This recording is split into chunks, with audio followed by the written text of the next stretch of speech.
Hello, I'm Oscar, and in April of 2025 I spent 17 days cycling the length of Britain.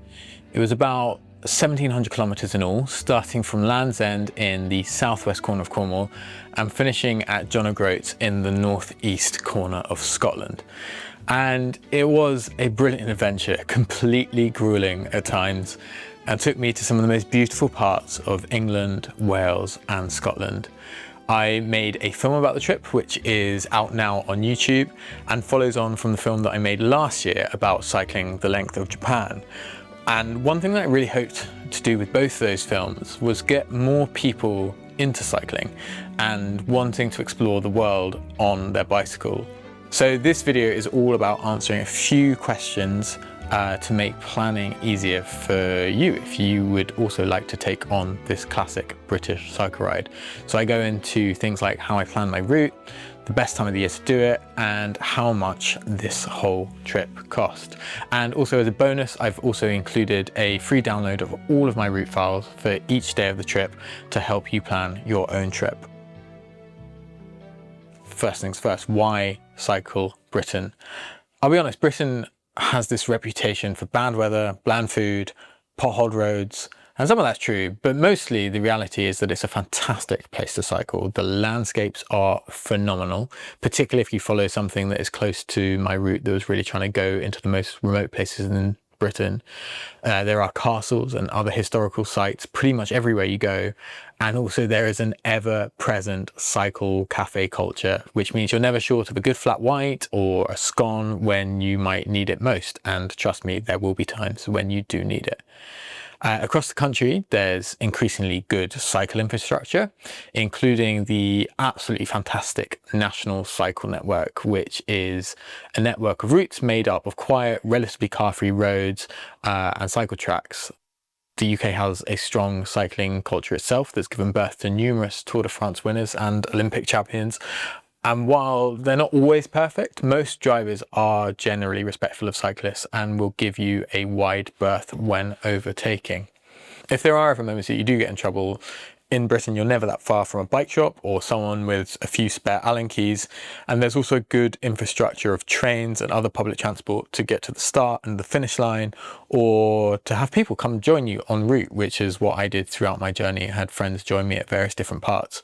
And yes, the food may not be quite as good as Japan or many other countries you could go cycling, but it's really not bad at all. And when you're hungry after a long day on the bike, pretty much everything tastes good anyway.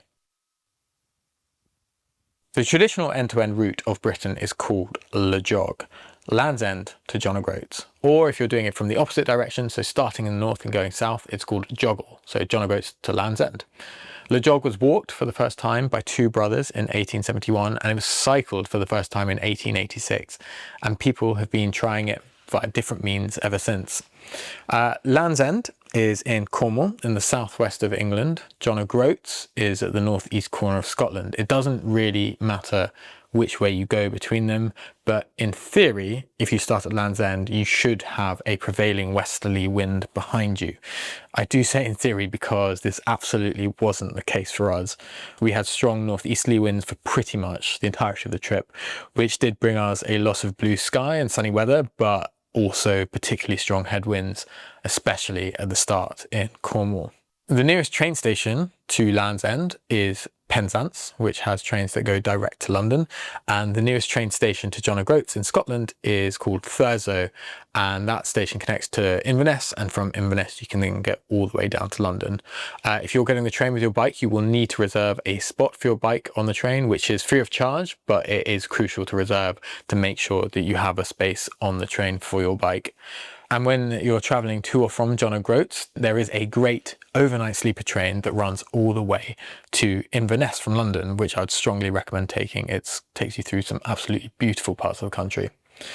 When it comes to getting between Land's End and John O'Groats, there really is no one real route between the two places, but the most direct version, the version that most people take, sticks mainly to England and to Scotland and typically takes about 10 to 14 days. For reasons that I'll explain later on in this video, I decided to go through Wales, which added on quite a lot of distance to the route, quite a lot of elevation as well. And so for me, it took 17 days in total. Obviously, you're free to decide your own way between the 2 points, but I'd really recommend spending at least a little bit of time cycling in Wales. There are some absolutely great roads to be had there. The main window for riding Le Jog or Joggle is from mid-April to October, when the weather's warming up in Britain and there's plenty of daylight hours to be had. I cycled it in April, which is a pretty unpredictable month when it comes to weather. But for me, apart from the headwinds, the weather was actually great for most of the trip. It did start to get cold in Scotland. It was probably 4 degrees centigrade at its coldest, but surprisingly for the UK in April, there was never too much rain. Britain's weather is very variable because of its position at the edge of the Atlantic Ocean, so it's hard to guarantee a good couple of weeks that will definitely be dry at any point through the year. So if you're ever planning to do Le Jog or Joggle, just go being prepared to get wet, at least for some of it. In summer, you will get warmer weather, but do beware of the midges in the Highlands of Scotland, aka the Scottish Air Force. The midges come out in force from late May or early June or so, and can make travelling through this part of the ride completely hellish. They won't bother you too much when you're moving at speed, but they will swarm when you're stopped or if you're going slowly on hills. You'll need to take precautions when you're cycling through Scotland in peak midge season, especially if you're camping in the more inland areas. In cooler parts of the year, the midges won't be out yet and you won't be bitten. That's part of the reason why I chose to go in April. I wouldn't recommend riding Le Jog in winter. There'll be snow and ice on the roads, which is obviously not very pleasant if you're riding on 2 wheels. It's also very dark throughout winter and becomes much darker the further north you go. If you do want a longer gear list of stuff to take on your trip, I've written that up on my Substack, but here I'll answer the most common questions I had, which was actually about what bike I was using. So I was riding my trusty Cannondale CAD 13 road bike with 28mm road tyres, and that was the exact same setup I had for riding in Japan. In Japan, I found that that bike was perfect, and in Britain, it mostly did the job, but for some of the steeper hills, particularly ones in Wales, I really was left wanting a few extra gears. There's also definitely an argument for using a gravel bike with much thicker tyres. My 28mm tyres were right on the edge of what I was comfortable with, especially as I took on some more gravelly roads at various points. I probably would have been happier on some slightly wider tyres, and I definitely wouldn't go much narrower than 28mm. For me, I was travelling as light as possible and I was staying in hotels the whole time, so I didn't have that much to carry. I had one 17-litre saddlebag from Apertura, which works so well. It's completely waterproof. That was on the back, and then on the front of my bike I had a 10-litre handlebar bag from Altura, which opens from the top and is actually perfect for storing all of my camera gear because I can get it out quickly whenever the moment strikes and I decide I want to film something on the road. The other thing that's obviously absolutely essential for cycling in Britain is a full set of waterproofs, because when it rains, it pours and life can get pretty miserable if you're soaked through and having to cycle long distances. So there's really no one route between Land's End and John O'Groats, but the most direct version sticks to England and Scotland and pretty much ignores Wales. That route takes typically around 10 to 14 days. Now, before I took on my Le Jog trip, I'd been on several different cycle trips through Wales, and I always loved cycling there. And it really seemed a shame to cycle England and Scotland, but not Wales, which is obviously one of the 3 countries that makes up Britain. So I decided to design my own version of the Land's End to John O'Groats route that would take me over Wales's 3 great mountain ranges. So you've got the Brecon Beacons out in the south, the Camerons in the middle, and Snowdonia in the north of Wales. This obviously did add a lot more climbing and a lot more distance to the classic route.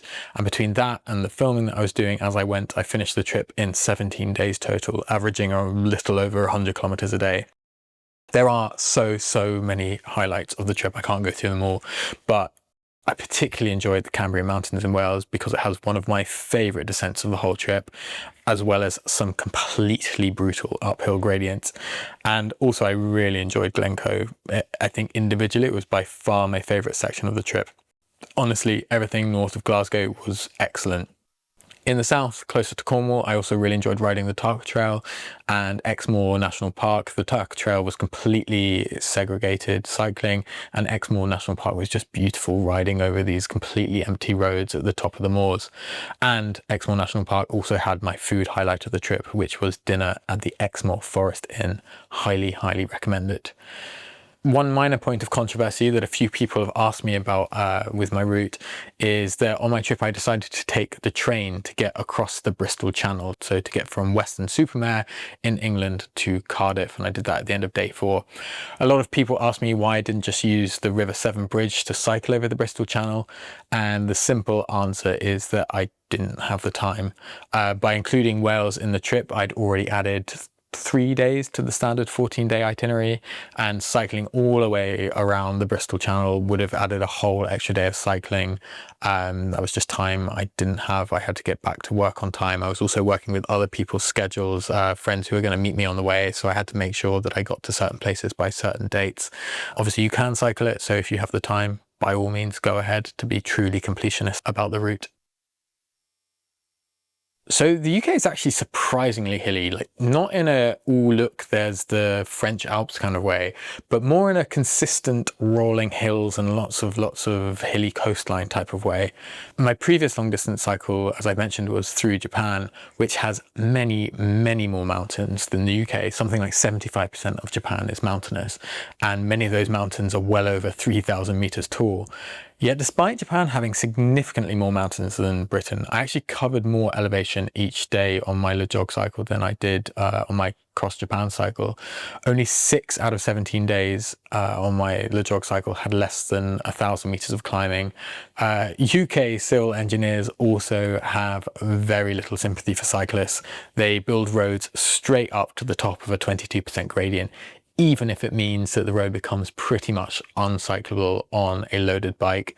There really are very few hairpins or tunnels to take the edge off the elevation. It's really just you, your legs, and your heavily gritted teeth. Some would say that's, you know, the pure way of cycling. I've got to say I did enjoy the more winding, less steep roads of the Japanese mountains. Perhaps counterintuitively though, the worst of the hills are actually in the Land's End, so Cornwall, Devon section of the route, which is, you know, in the southwest corner of England, which is funny because there aren't that many mountains. You don't really think of it as a mountainous place, but there is an endless series of up and downs over the coastline, over the cliffs there. And then Glencoe, by comparison, it has lots of mountains. When you look at it, it's clearly a mountainous area. But the road you cycle on actually goes straight through the valley, and so is relatively flat. So a lot of people, when they're talking about, you know, where's the worst place on the jog route, it is that starting section through Cornwall and Devon. And, you know, if you can get out of that section, then you're on pretty good form to be able to finish the rest of the ride.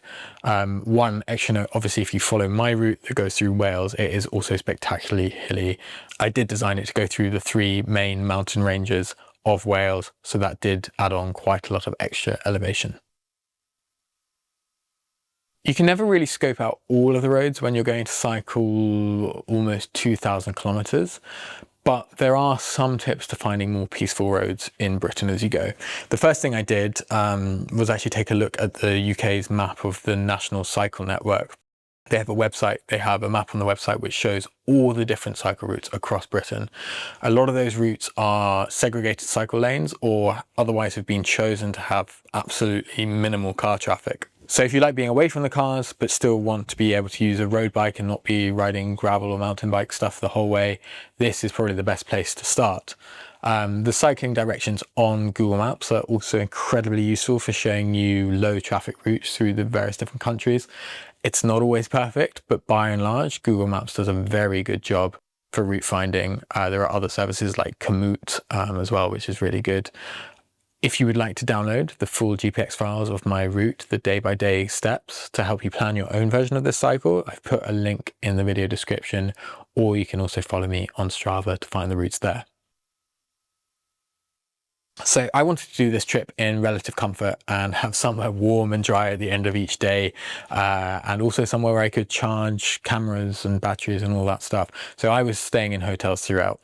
It's not hard to find hotels and B&Bs across the UK. I largely used booking.com and other booking websites to find accommodation in advance, and then tried to stick to B&Bs and inns or pubs wherever possible, as they have a much more homely feel to them. Pretty much everywhere that I stayed or that we stayed was bike friendly and happy to help store our bikes in secure places. So that was really useful because, you know, bikes can get stolen, and having them locked up somewhere secure overnight is real peace of mind. It's also very easy to find camping spots across Britain. If you don't want to stay in hotels, just type campsite into Google Maps and you will get thousands of results across the country. Many are fantastically provisioned with showers and cooking facilities and stuff to make your life comfortable there. In Scotland, you can wild camp. So yeah, basically put up a tent anywhere, but just be respectful and make sure that you leave your campsite as you found it, and ideally in a better condition than you found it. There are some rules and regulations and different guidelines about wild camping in Scotland, but there's also plenty of resources online if you want to find out more. If you are camping in Scotland though, beware the midges. I mentioned them earlier. Don't let them into your tent or they will absolutely 100% feast on you. So finally, the cost. Hotels came to about £900 across the 17 days, so an average of around £50 a night per person. The sections where I was sharing rooms with friends were cheaper because we could split the cost between us. When I was cycling alone, it was a bit more expensive because I was booking a room for myself and had no one to split that cost with. Food was the other big expense of the trip, and it really does start to add up when you're cycling and you're really hungry. We had to get breakfast, lunch, dinner and snacks every day en route. So that was probably another £40 to £50 per person per day for the 17 days. So let's call it another £900 for all the food. Then there were the costs of the trains from London to Penzance in Cornwall and from Thurso in the north of Scotland all the way back down to London. If you book your train tickets well in advance, it's about £60 from London to Penzance, at the time of recording this anyway, and about £80 a person from Thurso to London. It gets much more expensive if you book train tickets closer to the date, so I would strongly recommend booking them in advance. We also saved a bit of money by getting a 2 Together rail card on our return, which gave us a discount on the tickets from Scotland all the way back down to London, and even though you have to pay for the rail card, it saved us more money off the ticket price in the end. So all in, it was a bit over £2,000 for the full 17 days per person, which includes food, accommodation and the long distance trains. Once you throw in a few other bits and pieces like the bottle of whiskey that we had for the finish line or some spare inner tubes that we bought along the way, it was probably more like £2,200 in total. You can obviously do it for much cheaper if you camp and you cook all your own food as you go. And if you search YouTube, there are some great videos of people cycling the length of the UK on an absolutely minimal budget, which you can use for inspiration and other planning purposes. If, like me, you want to be comfy, then I'd say hotels, B&Bs, inns, pubs, that's the way to go. That's it for this guide. Thank you very much for watching, and I hope you found it useful. If you have any more specific questions about the journey, ask away in the comments. I'll do my best to answer your questions if I can. If you do end up cycling all or part of this route, please share your journey with me. You can message me on Substack, you can comment on this video. And if you've not yet watched the Length of Britain or Length of Japan cycling films, go watch those now if you'd like to see them. Be safe, enjoy the riding, and most of all, have fun with it. Thank you very much.